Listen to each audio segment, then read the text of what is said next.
Assalamualaikum warahmatullahi wabarakatuh. Kembali lagi bersama saya Syahrul Mubin, mahasiswa Manajemen Pendidikan Islam Universitas Islam Negeri Maulana Muhammad Ibrahim Malang. Baik, di video kali ini saya akan membahas sejarah perkembangan kurikulum yang ada di Indonesia dan macam-macamnya. Untuk memenuhi tugas ujian akhir semester mata kuliah pengembangan kurikulum. Berbicara soal kurikulum nggak ada habisnya, terutama di negara Indonesia. Nah, kalian pasti bertanya, apa sih itu kurikulum?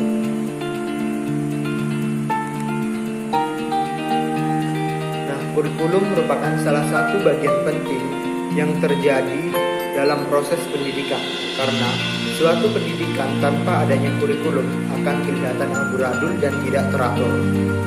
Hal ini akan menimbulkan perubahan dalam perkembangan kurikulum, khususnya yang ada di Indonesia.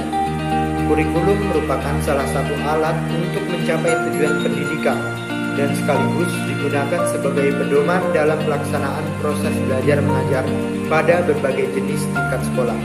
Berbicara tentang sejarah kurikulum yang ada di Indonesia, sejarah telah mencatat bahwa kurikulum yang pernah berlaku di Indonesia, yakni kurikulum 1947 sampai kurikulum 2013. Nah, seiring perkembangan zaman, kurikulum ini mengalami perubahan-perubahan atau pembaruan-pembaruan yang telah berkembang. Nah, kurikulum yang mengalami pembaruan ini bukan saja karena faktor perkembangan zaman, melainkan juga faktor-faktor yang lainnya. Nah, untuk macam-macam kurikulum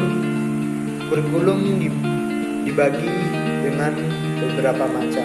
Nah, ini yang pertama yaitu rencana pembelajaran atau rencana pelajaran 1947. Nah, kurikulum ini kurikulum yang pertama lahir setelah Indonesia merdeka. Disebut rencana pelajaran atau dalam bahasa Belanda yaitu Leerplan. Perubahan orientasi pendidikan lebih bersifat politis dari orientasi pendidikan Belanda kepada kepentingan nasional. Asas pendidikan ditetapkan Pancasila. Rencana pelajaran 1947 merupakan pengganti sistem pendidikan kolonial Belanda dengan mengurangi pendidikan kecerdasan intelektual. Nah, kurikulum 1947 ini dilandasi dengan semangat zaman dan suasana kehidupan. Nah, materi yang diajarkan dalam kurikulum yang pertama yaitu rencana pelajaran 1947, yakni dihubungkan langsung dengan kehidupan sehari-hari serta memberikan perhatian terhadap pendidikan kesenian dan pendidikan jasmani. Nah, selanjutnya yaitu kurikulum 1952. Ini kurikulum yang kedua setelah mengalami pembaharuan.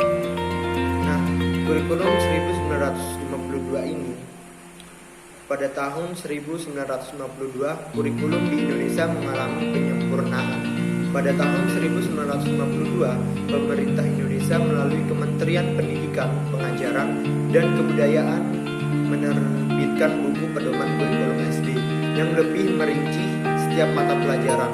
Kemudian diberi nama Rencana Pelajaran Terurai 1952 yang berfungsi membimbing para guru dalam kegiatan mengajar di sekolah dasar, yang di dalamnya tercantum jenis-jenis pelajaran yang harus menjadi kegiatan murid dalam belajar di sekolah, seperti pelajaran bahasa Indonesia, bahasa daerah, berhitung, ilmu alam, ilmu hayat, ilmu bumi, dan sejarah.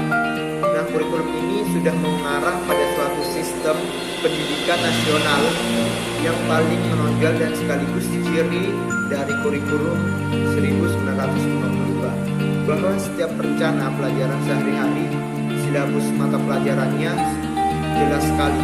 Seorang guru mengajar satu mata pelajaran. Nah, selanjutnya yaitu kurikulum 1964. Di penghujung era pemerintahan Presiden Soekarno menjelang tahun 1964, pemerintah kembali menyempurnakan sistem kurikulum di Indonesia. Nah, kurikulum tersebut diberi nama Rencana Pendidikan Pendidikan 1964 yang menjadi ciri dari kurikulum tersebut. Nah, yang menjadi ciri dari kurikulum tersebut yaitu adalah bahwa pemerintah mempunyai keinginan agar rakyat mendapat pengetahuan akademik, juga pembekalan dalam jenjang SD, sehingga pembelajaran dipusatkan pada program Pancawardhana, atau kurikulum ini fokus pada pengembangan Pancawardhana yaitu daya cipta, rasa, karya, moral.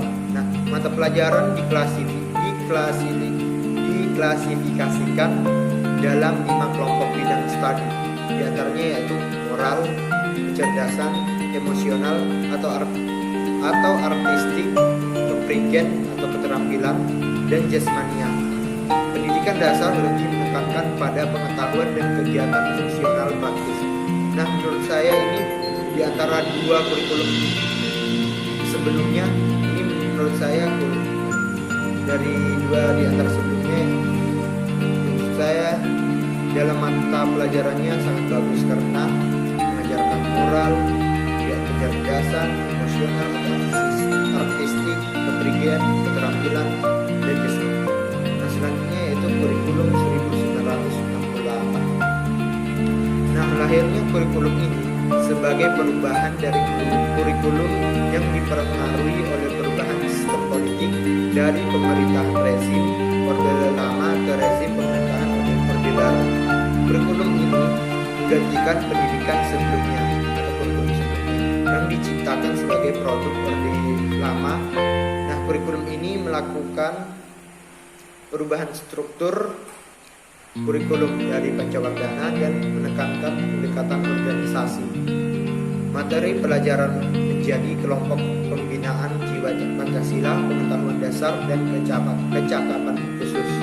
Nah, kurikulum ini merupakan perwujudan dari perubahan orientasi pada pelaksanaan Undang-Undang Dasar 1945 secara murni dan konsekuen.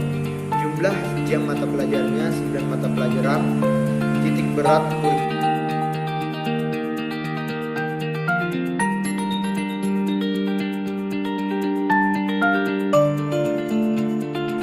selanjutnya yaitu kita ke kurikulum yang kelima, yaitu kurikulum 1975 atau 1976. Nah, pembaruan kelima ini terjadi dengan diterbitkannya kurikulum 1975 atau 1976. Nah, kurikulum ini diperuntukkan untuk SD atau SMP dan SMA, sedangkan kurikulum 1976 untuk sekolah keguruan yaitu SPG dan sekolah menengah kejuruan STM atau SMA. Nah, kurikulum ini mempunyai 7 unsur sebagai latar belakangnya yaitu ditetapkannya kurikulum 1975 sebagai pedoman pelaksanaan pengajaran di sekolah. Nah, yang pertama yaitu sejak tahun 1969 di negara Indonesia telah banyak perubahan yang terjadi sebagai akibat lanjutnya pembangunan nasional yang mempunyai dampak baru terhadap program pendidikan nasional. Nah, selanjutnya yaitu prinsip pelaksanaan kurikulum 1975. Yang pertama yaitu berorientasi pada tujuan, mengambil pendekatan integratif, menekankan kepada efisiensi dan efektivitas dalam biaya dan waktu, mengambil pendekatan sistem yang dikenal dengan prosedur, dan yang terakhir yaitu dipengaruhi oleh psikologi behaviorisme dengan menekankan kepada stimulus respon dalam kurun atau yang biasa disebut yaitu rangsang dan menjawab.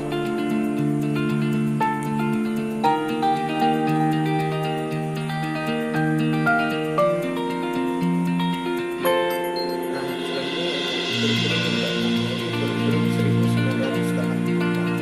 Kurikulum ini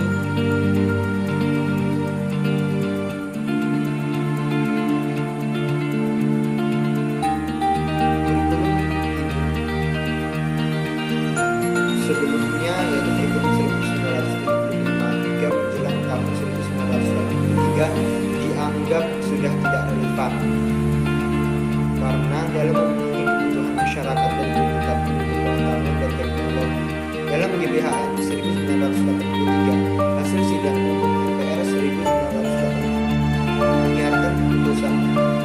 politik yang menghendaki perubahan kurikulum dari tahun 1957 kepada kurikulum 1984.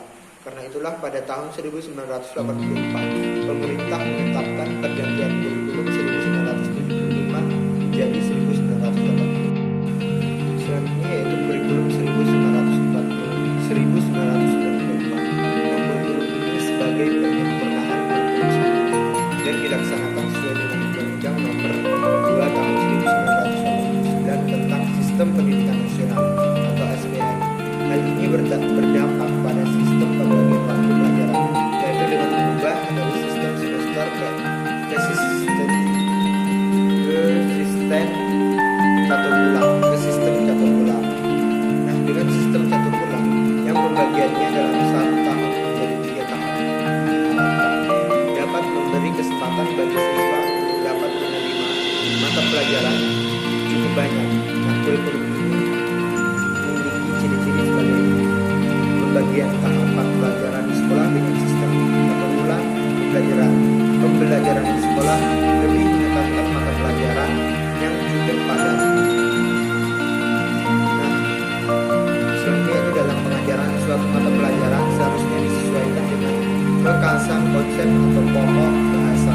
Nah, selanjutnya mungkin kalian bisa melihat di Google atau di website.